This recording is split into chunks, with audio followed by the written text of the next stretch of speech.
자, 최근 정부 여당 측에서 도저히 믿기 힘든 부동산 악법을 또 하나 만들겠다고 난리를 치고 있습니다. 어떤 것이냐? 1가구 1주택을 사실상 법적으로 강제하는 내용을 명문화하겠다라고 합니다.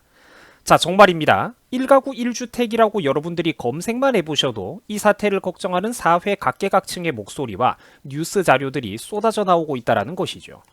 자, 시청자 여러분, 1가구 1주택을 법적으로 강제하겠다라는 논리는 정말로 위험한 발상입니다.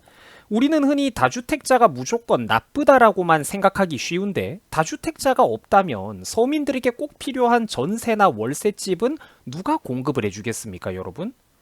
건물주가 없다면 자본이 부족한 내가, 젊은 내가 청년 창업을 하려고 하는데, 건물주가 없다면 내가 어디 가서 세를 얻고 장사를 할 수가 있겠냐고요. 요컨대 이 부동산 사업이라는 거는 서로가 각자의 영역에서 각자의 사업을 펼친다라는 것입니다. 누구만 불로소득이고 누구만 나쁘고 이런 게 아니라는 거예요. 시청자 여러분, 무조건 다주택자들은 나쁘다, 건물주들은 놀고 먹는 사람들이다, 이런 생각을 하면은 매우 곤란합니다. 그 사람들도 그만한 자본 규모를 형성하기까지 여러 노력과 과감한 투자 그리고 결단이 필요했다라는 것이죠. 지금 이 걱정은 제 개인만의 주관적인 생각이 절대로 아니며 실제로 우리나라의 법학자들이 지금 매우 우려하고 있는 상황입니다. 대한민국의 법학자들조차 지금 이거는 이런 법률은 명백한 위헌이다, 헌법에 위배가 된다라는 소리예요. 명백한 위헌이다, 공산국가 말고는 이런 나라가 없다, 격렬하게 반대를 할 정도입니다. 평소에는 정권의 눈치를 살필 수밖에 없는 학자들조차도 이런 소리를 할 정도면 지금 우리나라가 얼마나 무섭고 심각한 방향으로 흘러가고 있는지 부디 국민들께서 정신을 차려주셔야 됩니다. 이 나라는 솔직히 지금도 이미 많이 늦었습니다만 국민적인 각성이 더 늦어지다가는 정말로 돌이킬 수 없는 일이 벌어지고 말 거예요.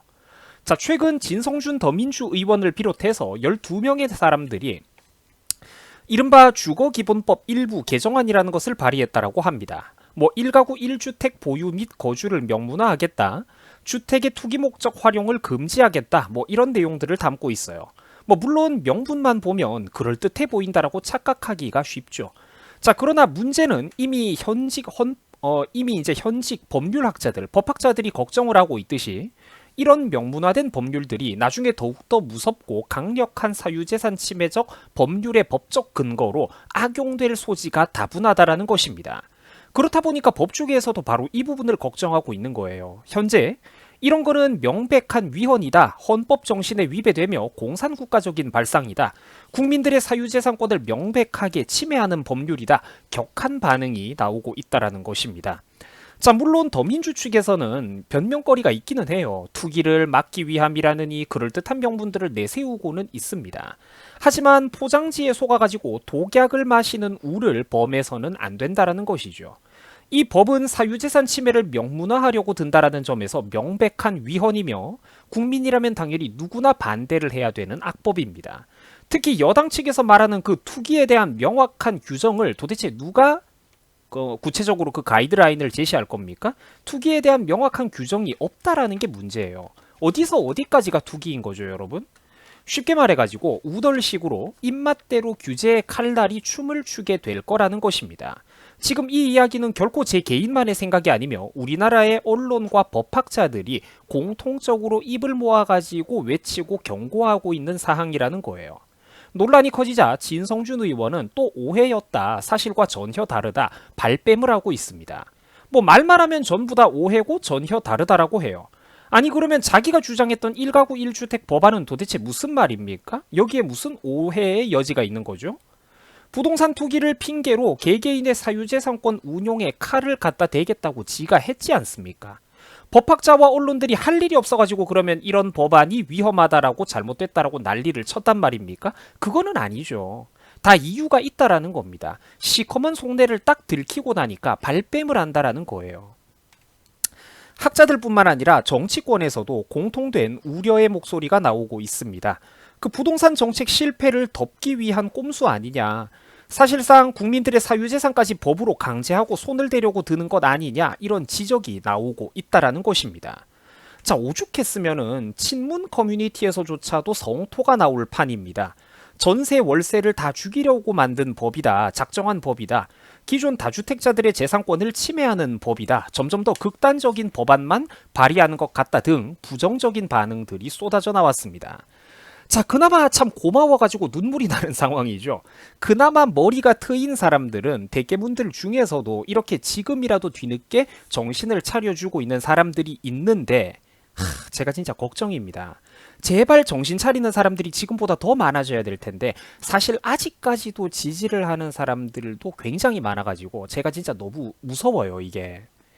오죽했으면 문재인 씨의 대학교 은사님이었던 교수님조차도 소유 자체, 국민들의 소유권 자체를 제한하려고 드는 것은 이런 나라는 공산국가밖에 없다. 명백한 위헌이다. 소송이 줄을 이을 것이다. 이렇게 우려의 목소리를 내고 나섰습니다. 자, 헌법학자 지성우 교수도 한마디 하고 나섰습니다. 나도 헌법 교수지만 이런 법안은 진짜 기가 막힌다. 헌재에서 99%가 아니라 100% 위헌 결정이 날 거라고 확신한다라는 당연한 비판적인 반응을 보였습니다. 뭐 법률을 조금이라도 공부해 보신 분들이라면 누구나 공감을 하겠죠. 자, 물론 저야 교수님들의 이런 의견에 당연히 적극 동의를 합니다만 사실 한편으로 드는 마음은 또 그런 게 있어요. 뭐 100% 위헌 결정이 날 거라고 이분이 말씀을 해주셨는데 사실 지금 우리 대한민국이 정상적인 법치국가 상태가 아니기는 하죠. 선을 여러 번 넘어갔어요.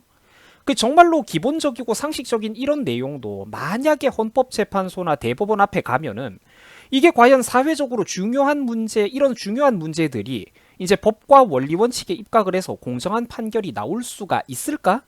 헌법재판소나 대법원이 과연 이런 거를 제대로 할 수 있을까? 그런 걱정이 솔직히 제가 가슴 한켠에 드는 것도 사실입니다. 한국은 더 이상 이제 법리, 법적인 논리와 어떤 그런 이성을 다루는, 이치를 다루는 나라에서 많이 멀어져 버렸죠. 제가 그런 게 좀 걱정이 듭니다. 자, 아무튼 일단 다시 본론으로 돌아올게요. 최근 그래가지고 국내외 수많은 법률학자들이 문정부가 보여주고 있는 이 부동산 정책의 위험성에 대해서 경고의 목소리를 내고 나서고 있습니다. 세계 어떤 나라가 이만큼이나 국민들의 기본권을 극단적으로 통제하느냐? 사회주의식 국가 해석이나 마찬가지다. 사회주의식 국가 해석이나 마찬가지다. 그리고 또 이런 법률을 내는 사람을 처벌하는 방안을 만들어야 될 판이다. 뭐 이런 웃지 못할 이야기까지 학자들의 입에서 나올 정도입니다. 그러게 말이죠. 이런 막장 법안을 함부로 발의하면 이것들을 진짜 회초리라도 치는 법을 만들어야 될 판입니다. 뭐 물론 그러니까 이제 웃자고 하는 소리지만 막장법에 또 막장법을 끼얹자라는 소리가 막장 법안에 이제 막장 법안을 끼얹자는 소리가 무려 법률 학자들 입에서 나올 만큼 지금 나라가 정말로 개판이라는 거예요. 자격 미달의 애들이 국민들의 그런 잘못된 선입견을 통해서 너무 많이 국회로 진출을 해버려가지고 얘들이 법률의 법자도 모르면서 막 갖다 지르고 있다라는 겁니다. 진짜로 위험하다라는 거예요.